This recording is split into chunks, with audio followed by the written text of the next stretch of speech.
जयप्रकाश जी हमारे सांसद है। हाँ। मेरे वोट देवड़े है। हाँ। मेरे वोट दुआवड़े, हमारा सांसद। आरोप नहीं लगाता मैं। आप कह रहे वोट दिलवाए हुए हैं, वो कहते हैं जी एक भी कुमार बिरादरी के गांव से, एक भी कुमार बिरादरी के बूथ से जयप्रकाश जेपी जी की जीत नहीं हुई, जहां से रामनिवास घोडेला को कमान दी गई थी। उनको पूछना ईमानदारी से, जहां जहां तुमने फोन करा वहां रामनिवास कौन गया के? तो आए तो जयप्रकाश जेपी भी है साथ। क्यों मैंने डाबड़ा गांव में उनको आपके साथ गाड़ी बोलिया, डाबड़ा गांव में बोलिया, लाडू में बोलिया कि ये बताओ नहीं ब्याह में आ जाए और ब्याह में आगे ब्याह बिगाड़ दे, वो तो नावार तो ठीक थी, हमने तो बुलाया भी नहीं। वो तो दीपेंद्र ने बुला लिया था, मैंने तो नहीं बुलाया। दागीर बागी ना तो हम दागी हैं ना हम बागी हैं। आपके इतिहास पर भी एक सवाल उठाते हैं कि कहते हैं जी अपना पुराना गांव छोड़ के भाग आए थे यहाँ पर, आज तक क्यों नहीं जाते थे? सत्येंद्र सिंह के आरोप लगाए हुए हैं। चलो वो क्या है, वो कुछ है ही कौन, मैं को रंग लागोड़ी भेड़ है तो क्या होगा। देखो इतना ही क्यों, आरोप तो आपके ऊपर बहुत लगाए जाते हैं। सबसे पहले सरकारी नौकरियां बेचने, काम तो उनका है, नौकरी बेचना, डकैती मारना, गुंडागर्दी करना, वो काम तो उनका है। नमस्कार, मैं हूं अंकिता सिंह और आप देख रहे हैं सिटी बिग न्यूज। भाई इन दिनों हरियाणा कांग्रेस के अंदर बवाल मचा हुआ है, आरोप प्रत्यारोप का सिलसिला लगातार जारी है और इसी बीच तो कांग्रेस के नेताओं के ऊपर बड़े आरोप जो है लग रहे हैं, डकैती तक के आरोप लग रहे हैं, और वो भी उन लोगों के ऊपर जो कांग्रेस के अंदर जो है एक पोजीशन के ऊपर है, जो अपने आप को कांग्रेस का भविष्य बताते हैं। ऐसे में सवाल ये खड़ा हो जाता है कि भाई साहब, अगर कांग्रेस के नेता मानने वाले, अपने आप को कांग्रेस का भविष्य मानने वाले लोगों के ऊपर ऐसे आरोप हैं, तो क्या भविष्य कांग्रेस का हरियाणा के अंदर बचेगा? क्या रहेगा? ये आरोप प्रत्यारोप का सिलसिला जो चल रहा है उस पर आज हम बात करेंगे और उन शख्स से बात करेंगे जिनके कार्यक्रम के अंदर ये आरोप प्रत्यारोप का सिलसिला सारा शुरू हुआ। रामनिवास घोडेला जी मेरे साथ हैं। साहब स्वागत करती हूँ आपका। नमस्ते, धन्यवाद अंकिता सिंह। घोडेला साहब, एक बड़ा आरोप जो है आपके कांग्रेस के एक नेता पे लग रहा है, ये फिलहाल जो है कॉपी एफआईआर की मैं हाथ में लेके बैठी हूँ, डकैती का आरोप। बहुत बड़ा आरोप है और ऐसे शख्स के ऊपर जो अपने आप को कांग्रेस का भविष्य बनाते हैं। ये आपको भी दिखा दूं, आपने भी शायद इसको बिल्कुल जरूर देखा होगा। ये तो सत्येंद्र है खेदड़ से, हमारा सत्येंद्र सारण सोनोब श्री मोतीराम निवासी खेदड़ हमारे कांग्रेस का जिला प्रधान रहा है जी। उनका मुकदमा ले रखा आपने। तो ये तो हमारे जो पीछे नरेश सरपंच है सात रोड से, हाँ। और हमारे किसान यूनियन के प्रधान रहे दलजीत पंगाल जी, अजीत चेयरमैन जी, उन लोगों ने कॉन्फ्रेंस करी ही कोई हफ्ता पहले, बिल्कुल फ्लेमिंगो में जी। उस दिन उन्होंने कॉपी पढ़ के सुनाई थी पत्रकार भाइयों को। बिल्कुल देखो, एक प्रदेश का क्या देश का दुर्भाग्य है। देखो, हम नहीं कहते, सारी पब्लिक कहती है, राजनीति भी कहते हैं कि युवा देश का भविष्य है, और युवा जिला प्रधान के ऊपर डकैती का मुकदमा दर्ज हो तो वे कांग्रेस का भविष्य हमने दिखा नहीं भाई। वैसे ये आरोप प्रत्यारोप का सिलसिला तो कई दिनों से जारी है। वो डकैती का उनके ऊपर जो है बड़ा एक इल्जाम लगा। वो अपने आप को यूं कहते हैं कि जी हमारे को तो वैसे ही घेरा जा रहा है, वैसे ही बदनाम किया जा रहा है। तो ये चल क्या रहा है? ये आरोप प्रत्यारोप का सिलसिला शुरू हुआ क्यों? ना तो आरोप लगावा, ना हमारी को मनसा। हम तो आपको भी आज यही बताने लग रहे हैं और हम लगातार बताते रहेंगे।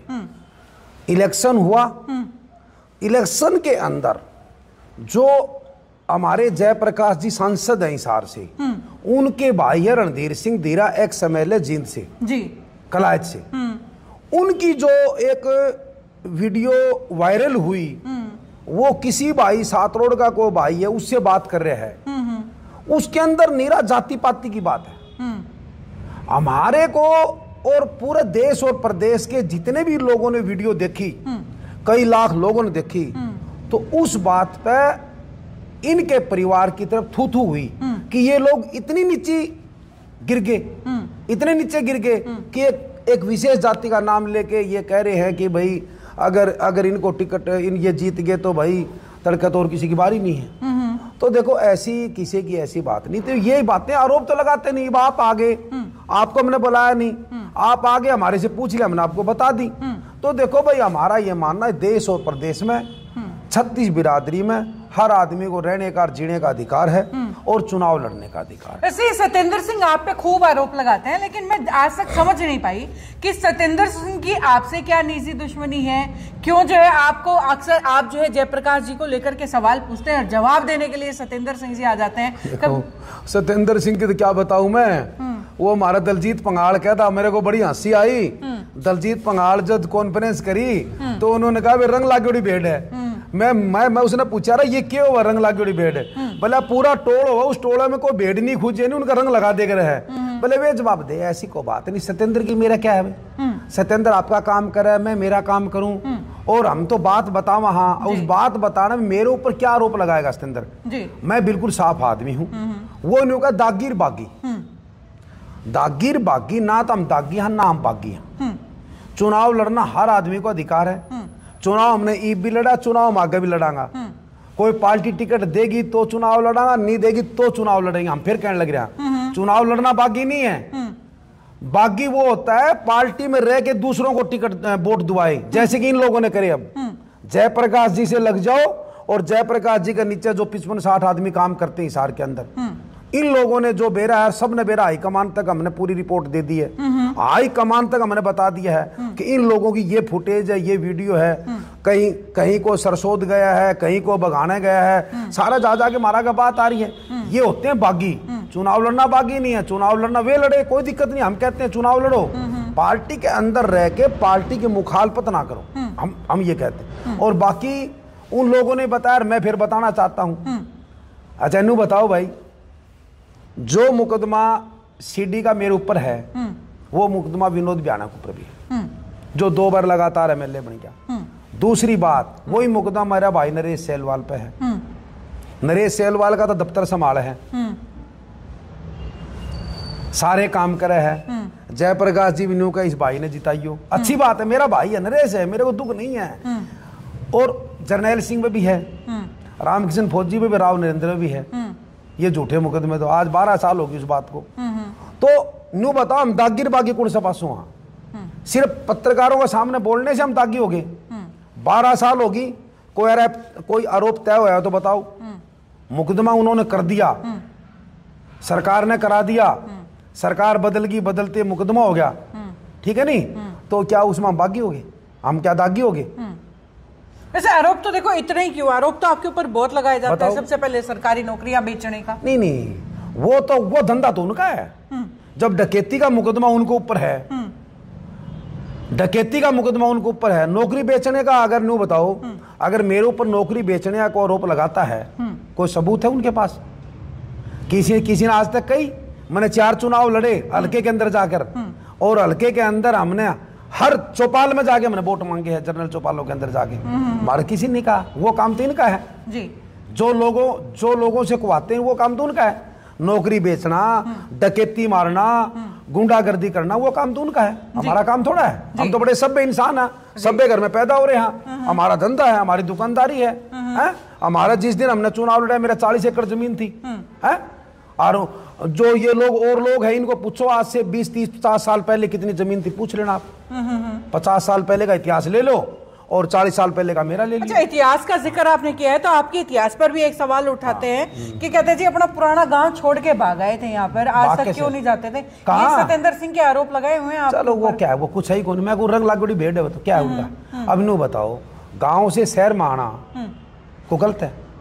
शहर में क्या मैं कोई वैसे बैठा हूँ? ये 700 गज जगह है, 1983 में लेवड़ी है, 1983 में जगह लेवड़ी है, 700 गज जगह या वैसे आगे हम गाँव से आना और यहाँ धंधा करना, हमारी दुकानदारी का धंधा है। 1983 में 700 गज जगह है हमारी जी।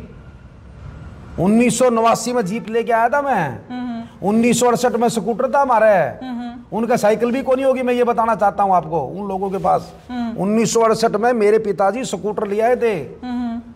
1968 में कै साल हो गए, फड़ा लो बाप जी, काफी साल। जब मेरे ख्याल में नया स्कूटर 4000 का आता था, मेरा याद है आज न्यू बात। ठीक है। हाँ, तो यानी कि वो जो आरोप है वो बिल्कुल आप चलो उसका क्या है, वो तो कुछ है ही कौन, वैसे है क्या है कुछ। चलिए, उसके बाद जयप्रकाश जेपी पर भी आप लगातार आरोप लगाते रहते हैं। आरोप नहीं लगाता मैं। जयप्रकाश जी हमारे सांसद है। हाँ। मेरे वोट देवड़े है। हाँ। मेरे वोट दुआवड़े, हमारा सांसद। आरोप नहीं लगाता मैं। आप कह रहे वोट दिलवाए हुए हैं, वो कहते हैं जी एक भी कुमार बिरादरी के गांव से, एक भी कुमार बिरादरी के बूथ से जयप्रकाश जेपी जी की जीत नहीं हुई, जहां से रामनिवास घोडेला को कमान दी गई थी। नहीं, कमान कहां दे रखी न मेरे, तो मैं तो स्टार प्रचारक था। कुमार बिरादरी का गांव की जीत करना या जीत दिलाना, ये कोई मान ले किसी का हाथ में है क्या? ये मेरे को तो स्टार प्रचारक बना रखा था। मैं तो रोहतक लोकसभा में गया था, मैं भिवानी लोकसभा में गया था, मैं सोनीपत लोकसभा में गया था, मैं हिसार लोग। जयप्रकाश जी ने जहां जहां हमारे को कहा, एमपी साहब ने कहा, उसका समधी के फोन आते थे, हंसी से पूछना। उसका समधी की ड्यूटी थी, करतार उसका पीए था ओड़ा, बिल्लू उसका ड्राइवर आज भी है।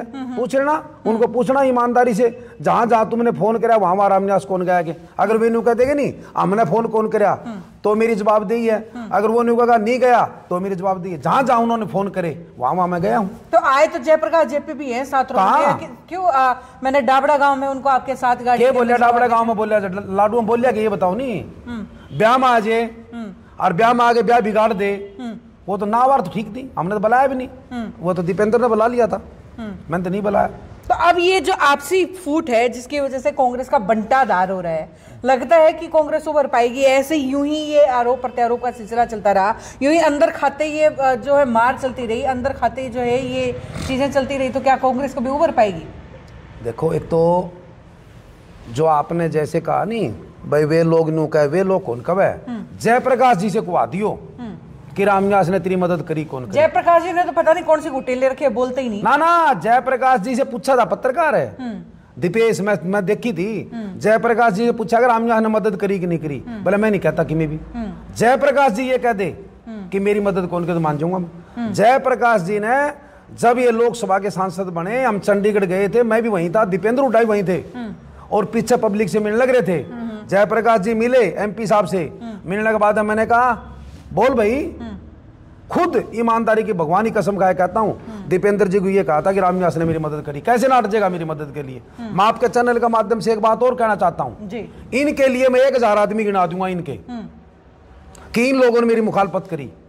और जयप्रकाश जी अगर एक आदमी का भी नाम गिना दे, मेरा आदमी का, एक आदमी का भी, कि फलाना आदमी ने तेरा आदमी ना फलाना था, तेरा आदमी, कमल लगा लो किसने मेरे को वोट कौन दी, एक आदमी भी पूरा हिसार जिले के लोकसभा के, ये मेरा वादा है। हमारा एक गिना दे, मैं इनके 1000 गिना दूंगा, हर गांव में गिना दूंगा।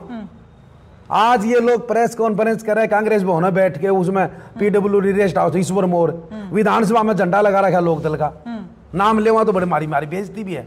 जो जयप्रकाश जी के पीए अपना काम करता है हिसार मारता, जब विधानसभा के अंदर ईश्वर मोर ने लोकदल का झंडा लगा रखा, छोटी बात नहीं है। ये लोग बता कांग्रेसी हो गए, कैसे कांग्रेस ऊपर आएगी?